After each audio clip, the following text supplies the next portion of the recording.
রাসূলকে জীবনের চেয়ে বেশি ভালোবাসা রাখবে, আল্লাহ রাসূলের জন্য নাজরানা পেশ করা রাখবে।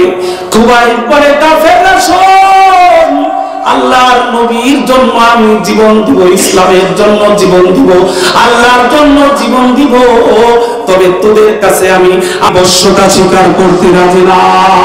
সুবহানাল্লাহ। এরপরে খুবাইব রাদিয়াল্লাহু তাআলা আনহুকে শুরুতে চলছে, খুবাইব রাদিয়াল্লাহু তাআলা আনহু পশ্চিম দিকে ঘুরে যায়, পশ্চিম দিকে মুখ করে মৃত্যুবরণ করা সুন্নাহ। সুবহানাল্লাহ। পশ্চিম দিকে মুখ করে মৃত্যুবরণ করা সুন্নাহ। খুবাইব রাদিয়াল্লাহু তাআলা আনহু বারবার পশ্চিম দিকে ঘুরে যায়, বারবার পশ্চিম দিকে ঘুরে যায়। আল্লাহ ডাক দিয়ে বলেন, খুবাইব ফাইনামা তাকুনু ফাসাম্মা ওয়াজহুল্লাহ, পশ্চিম দিকে মুখ করা লাগবে না, আমি আল্লাহ তাআলা সব দিকে আছি। जिधर देखता हूँ उधर तू ही तू है, शजर में तू दरख्त में तू, तेरी रंग ही रंग है, शजर में तू दरख्त में तू, तेरी रंग ही रंग है। हज़रत खुबाइब রাদিয়াল্লাহু তাআলা আনহু এবার কবিতা পড়ছেন, ফালাস্তু বালি হিনা উক্তাল মুসলিমান আলা আইয়ি যামবিন কানা আল্লাহু মাসরাহি ওয়া যালিকা ফি যাতিল্লাহি ওয়া ইয়াশা ইউবারিক আলা আসামি শিলবিন মুমাজ্জাই। আল্লাহু আকবার। তোরা বলছে আল্লাহ, কোনো পরোয়া নাই, কোনো চিন্তা নাই, কোনো টেনশন নাই। আল্লাহ, আমি কোন দিকে মৃত্যুবরণ করছি দেখার বিষয় নয়, আমি যেহেতু আপনার জন্য জীবন দিচ্ছি, ইসলামের জন্য জীবন দিচ্ছি, নবীর জন্য জীবন দিচ্ছি, এটাই দেখার বিষয়। এরপরে খুবাইব রাদিয়াল্লাহু তাআলা আনহু শেষ পর্যায়ে আল্লাহকে একটা আবেদন করলেন, ও রব্বুল আলামিন, ইন্না কদ বাল্লাগনা রিসালাতা রাসূলিক ফাবাল্লিগহুল গাদাতা মা ইসনাউ বিনা।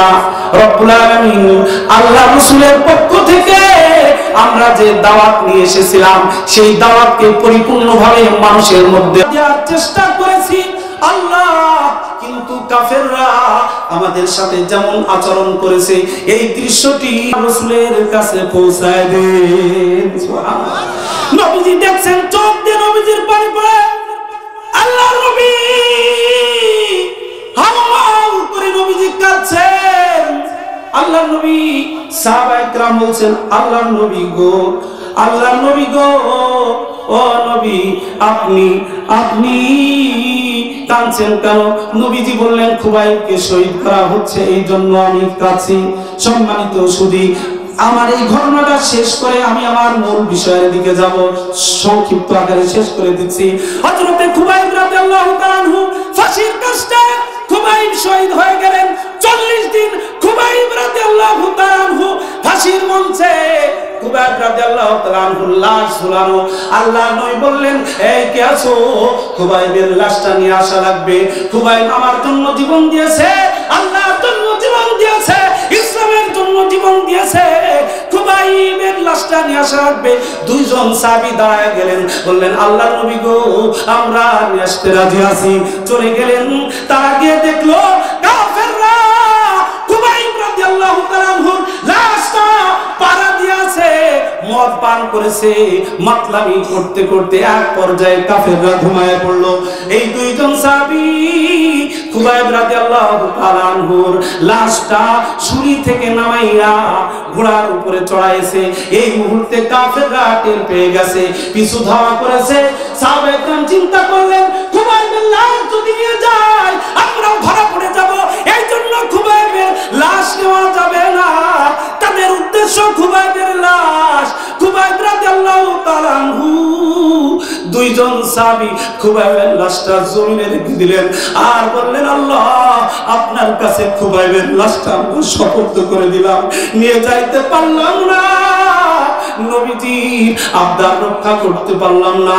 রব্বুল আলামিন, আল্লাহ, খুবাইবের লাশটাকে আপনি হেফাজত করেন। আল্লাহ পাক রব্বুল আলামিন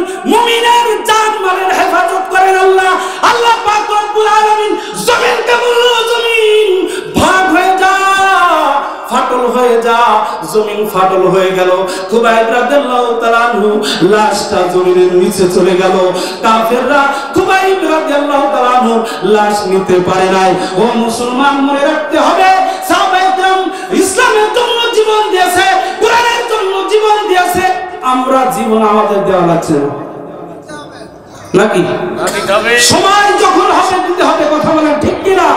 জান আর মালের বিনিময়ে জান্নাত। সুবহানাল্লাহ। সম্মানিত